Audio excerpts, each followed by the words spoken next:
요한복음 15장 4절 말씀 같이 읽겠습니다. 내 안에 거하라 나도 너희 안에 거하리라.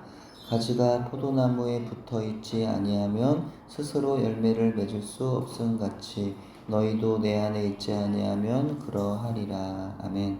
우리 한 번 더 읽을게요. 요한복음 15장 4절 시작. 내 안에 거하라 나도 너희 안에 거하리라. 가지가 포도나무에 붙어있지 아니하면 스스로 열매를 맺을 수 없음같이 너희도 내 안에 있지 아니하면 그러하리라. 아멘. 성경 66권의 모든 말씀이 하나님의 말씀으로 어느 하나 소홀히 할 수가 없습니다. 한 절 한 절이 다 귀하고 복된 하나님의 말씀이죠. 그러나 하나님께서 성경을 통해 우리에게 꼭 잊지 말고 기억해야 하는 것들에 대해서는 강조하여서 말씀하고 계십니다. 때문에 우리는 하나님께서 중요하게 여기시는 것이 무엇인지, 하나님께서 우리에게 참으로 원하시는 삶이 무엇인지를 말씀을 통하여 듣고 깨달아야 합니다. 그렇지 않으면 아무리 성경을 백독, 천독을 해도 때때로 우리가 또 성경을 많이 읽는 게 자랑일 수가 있는데 백독, 천독을 할지라도 하나님이 무슨 말씀하시는지 실제로는 잘 알지를 못할 수도 있습니다. 심지어 정말 하나님께서 중요하게 하시는 말씀은 다 무시하고 자기 듣고 싶은 말씀만 듣거나 하나님 말씀을 제멋대로 오해해서 엉뚱하고 이상한 소리를 하게 되는 겁니다. 어떤 분들은 성경에서 하나님께서 하시는 말씀과 예수님 하시는 말씀이 다르다고 말합니다. 그러나 그건 성경을 모르기 때문에 하는 말이죠. 하나님과 예수님은 언제나 같은 말씀하십니다. 듣는 사람이 그걸 다르게 들어서 그런 것일 뿐 하나님과 예수님은 같은 말씀을 하세요. 하나님과 예수님이 절대로 다른 말씀 하실 수가 없는 것은 하나님과 예수님은 한 분이시기 때문입니다. 하나님께서 이스라엘 백성들을 향하여서 늘 하시는 말씀이 있어요. 그것은 바로 하나님 그분께로 돌아오라는 거죠. 너희가 죄악 가운데 거하지 말고 우상 숭배 그 자리에 있지 말고 돌아와라. 제발 좀 돌아와라 라고 하시는 게 하나님의 이스라엘 향한 말씀이었어요. 하나님을 간절히 찾으라는 겁니다. 그럼 내가 만나줄 거야. 하나님을 부르라는 겁니다. 하나님 말씀 믿고 그분만을 의지하라는 겁니다. 그러면 내가 너를 지키겠다라는 하나님의 말씀이에요. 마찬가지로 예수님도 동일한 말씀을 하십니다. 자신의 제자들에게 자신을 따르라고 말씀하세요. 세상을 너희들의 그 어떤 세상의 그 일을 따르지 말고 또 세상의 어떤 성공을 따르지 말고 나를 따라라. 그럼 내가 책임져 주시겠다는 거죠. 예수님께로 나오라는 거죠. 예수님을 붙잡으라는 겁니다. 예수님 안에 거하여 예수님과 늘 동행하라는 겁니다. 그것이 바로 오늘의 본문 말씀 요한복음 15장 4절이에요. 우리 한 번 더 읽을게요. 내 안에 거하라 나도 너희 안에 거하리라. 가지가 포도나무에 붙어있지 아니하면 스스로 열매를 맺을 수 없음같이 너희도 내 안에 있지 아니하면 그러하리라. 아멘. 과거에 예수님의 십자가와 부활의 복음을 믿고 내가 구원받은 것은 아주 중요합니다. 또한 미래에 일어날 시험과 환난 또 주님의 재림 이후에 일어날 새하늘과 새 땅에 대한 일들을 깨달아 아는 것 역시도 중요합니다. 하지만 현재를 살아야 하는 우리에게 정말 중요한 것은요. 지금이에요. 지금. 오늘 지금 어떻게 살아가느냐 하는 문제입니다. 때문에 과거의 십자가 복음의 은혜가 과거에 머무는 것이 아니라 내가 과거에 은혜 받았었어. 내가 과거에 그만큼 주님을 영접하고 주님께 충성했어. 중요합니다. 과거에 은혜 받고 구원받고 주님이 충성하고 중요해요. 근데 거기에 머무는 게 아니라 지금 나에게 그것이 현실이 되어야 된다는 거예요. 지금 나에게 현실이 되어서 십자가와 부활의 예수님이 내 안에 지금도 임하고 계심을 믿어야 한다는 거죠. 이처럼 지금 예수님께서 영으로 내 안에 계시는 예수님과의 동행의 삶을 살아갈 때 우리는 미래에 다가올 그날이 아니라 바로 지금 여기서 새하늘과 새 땅을 누릴 수가 있는 겁니다. 그리스도인이란 누구인가요? 그리스도인이란 예수님을 마음에 영접한 사람들을 말합니다. 그러나 내 안에 예수님이 계시고 내가 예수님 안에서 십자가의 능력과 부활의 영광을 지금 경험하면서 사는 사람들을 말합니다. 그렇습니다. 우리가 예수님의 십자가의 구속하심을 믿어 구원을 받았고 부활의 복음으로 기쁨을 경험했다면 그 은혜가 구원 이후에까지 계속 이어질 수 있도록 십자가와 부활의 예수님 안에 계속 거하는 오늘을 살아야 한다는 겁니다. 구원 이후의 삶, 예수님이 내 안에 내가 예수님 안에 거하는 삶을 살아가려면 무엇보다 우리는 하나님의 말씀을 붙잡아야 되겠죠. 특별히 오늘 우리가 어떻게 그리스도인으로 세상을 살아내야 하는지 가르쳐주는 예수님의 가르침과 초대교회 사도들과 성도들의 기록인 서신서의 가르침을 우리가 붙잡아야 합니다. 제가 예전에 그 전도사 사역을 하면서 이 사역지를 옮길 때마다 그 중간에 잠시 사역을 쉬던 때가 있었습니다. 그때마다 부모님이 섬기시던 교회에 새벽 예배를 출석하곤 했어요. 전도사님과 좀 약간 비슷한 그런 케이스였던 것 같은데 중간중간에 이 사역지 옮길 때마다 중간에 쉬는 텀이 있습니다. 그때마다 꼭 이 부모님 섬기는 교회 가서 예배를 드렸어요. 근데 담임 목사님이 거의 항상 이 서신서를 설교하는 겁니다. 로마서부터 그 계시록도 물론 하셨겠지만 거의 그 계시록 그 앞에까지 거의 그 서신서를 중심으로 대부분 설교를 하시는 거예요. 그래서 제가 개인적으로 목사님을 존경했고 또 말씀도 참 은혜롭게 목사님이 참 이 목소리 기도를 많이 하시는 분이라서 그런지 목소리만도 은혜가 돼요. 그래서 그 은혜롭게 너무 말씀을 잘 전하시기 때문에 제가 참 좋아했는데 가끔은 또 그런 생각을 했어요.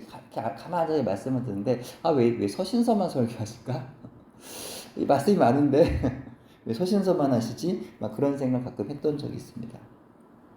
네, 그 당시는 몰랐지만 제가 계속해서 이후에 말씀을 보면서 깨닫게 된 것은 물론 성경 유권이 다 중요해요. 뭐 어디가 더 중요하고 덜 중요하고 그걸 말씀드리는 게 아니라 성경 66권 다 동일하게 모두가 중요하지만 우리가 정말 자주 강조하여서 자주 묵상하고 나누며 설교해야 하는 부분이 바로 서신서라는 겁니다. 왜냐하면 오늘날의 교회가 건강하게 세워지는 데 있어서 또 악한 세상을 그리스도인으로 살아가는 데 있어서 유혹과 시험과 환난이 많은 세상에서 믿음을 지키며 살아감에 있어서 그리고 가장 근본적인 예수님의 십자가와 부활의 복음에 대해서 서신서가 우리에게 가장 많은 가르침을 주고 있기 때문입니다. 근데 예수님도 강조하신 말씀을 서신서에서 사도들 역시도 강조해요. 예수님의 제자들을 향하여 예수님 안에 거하라 말씀하셨다고 한다면 사도들 역시도 교회를 향하여서 너희가 내 안에 진짜 내 안에가 아니라 예수님 안에 거할 것을 사도들 역시도 이렇게 끊임없이 말씀하고 있었던 겁니다. 그만큼 우리가 예수님 안에 거하는 게 매우 중요하다는 거죠. 강조하고 또 강조해도 부족합니다. 왜요? 그것이 바로 복음이기 때문이며 무엇보다 우리가 늘 내 안에 예수님이 계시다는 이 복음을 까먹기 때문입니다. 그래서 자꾸 말하고 듣고 기억하고 또 말하고 듣고 기억해야 돼요. 복음 중에 복음은 예수님께서 내 안에 거하신다라는 겁니다. 이 복음을 우리가 잊지 말아야 되겠다는 거죠. 여러분 예수님이 내 안에 계십니다라고 고백할 수 있습니까? 예수님께서 여러분 안에 계시지 않는다고 생각된다면 그 이유는 무엇일까요? 예수님께서 여러분 안에 계신다면 그렇게 믿는 증거는 무엇입니까? 저 자신을 좀 생각해 보면 이 상황적으로 눈에 보여지는 그런 일들이 계속 안 좋은 일들이 반복되다 보면 예수님이 내 안에 계시다는 생각을 하지 못하는 것 같습니다. 아니 어떤 날에는 좀 예수님 내 안에 안 계신 것 같아요. 내 안에 낙심, 두려움, 또 미움과 원망, 또 교만과 욕심, 음란, 분노 이런 것들이 스며드는 순간 예수님 내 안에 안 계신 것 같습니다. 하지만 그러다가도 이 나의 연약함, 또 실수와 죄악을 깨닫게 되고 다시 하나님의 은혜를 구하며 주의 이름을 부르고 있는 저를 볼 때 하나님의 마음을 내가 아프게 했다는 부끄러움과 죄송함에 다시 회개 자리에 앉는 저를 볼 때에는 그래도 예수님이 내 안에 계시는구나 라는 생각을 또 하게 됩니다. 아무래도 제가 아내와 가장 많은 시간을 보내다 보니까 다른 사람들보다 아내와 다투는 경우가 많습니다. 아마도 아내에게 좀 더 제가 인정받고 싶고 칭찬 듣고 싶은 그 어린아이 같은 마음이 제게 있기 때문인 것도 같은데 그게 좀 채워지지 않을 때 제가 투정 또는 짜증 또는 화를 내는 것도 같아요. 특히 아내와 다툴 때면 내 안에 정말 예수님이 안 계신 것 같습니다.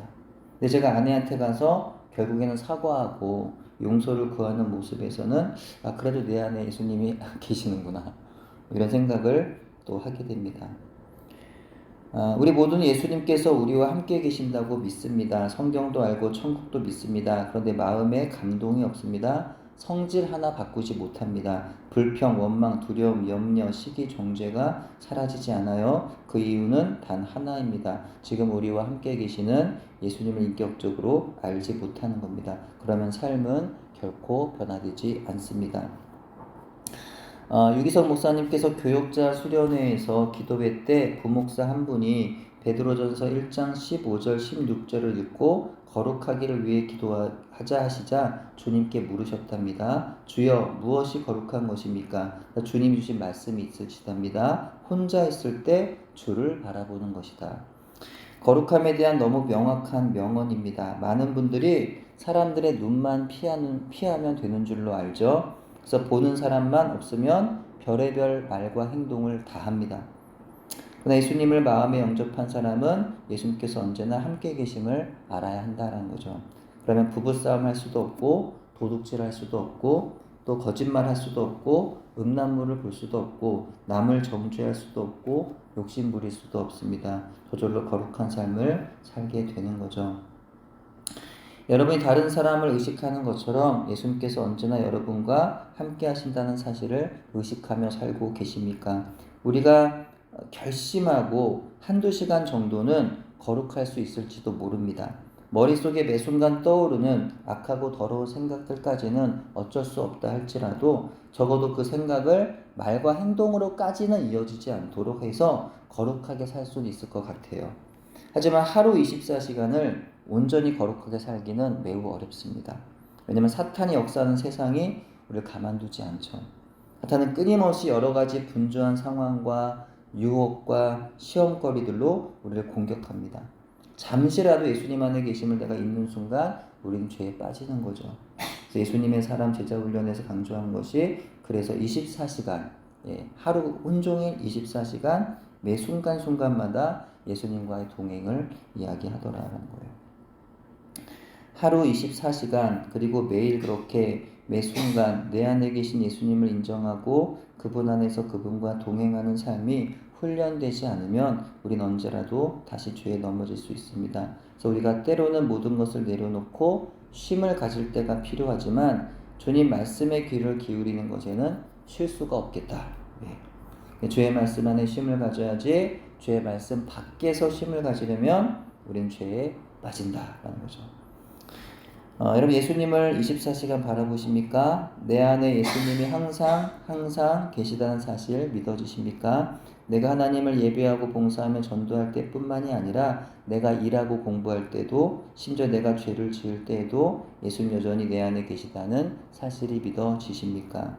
내 안에 놀라운 믿음과 평안과 사랑이 느껴질 때뿐만이 아니라 불안과 의심과 슬픔에 휩싸이고 있을 때에도 예수님이 여전히 내 안에 계시다는 사실이 믿어지십니까? 그 예수님을 바라보는 저와 여러분 되기를 바랍니다. 하루 24시간 끊임없이 예수님을 바라보는 저와 여러분 되기를 바랍니다. 예수님 안에서 세상의 작은 예수님 닮은 예수님의 제자로 살아가는 저와 여러분 되기를 소원합니다. 기도합니다. 주님께서 성령으로 내 안에 임하고 계심에 감사를 드립니다. 주님이 내 안에 계심이 참으로 믿어진 하루를 살기를 원합니다. 그러나 내 힘으로 의를 행하고 내 의지로 거룩하게 살려고 노력하는 것이 아니라, 그러다가 실패하고 넘어지고 깨어지는 것이 아니라 내 안에 계신 예수님을 믿어서 예수님의 인도하심에 순종하여 세상에서 의를 행하며 거룩하게 살아갈 수 있도록, 예수님을 닮은 작은 예수로 살아갈 수 있도록 저희를 인도해 주시옵소서. 예수님 이름으로 기도합니다. 아멘.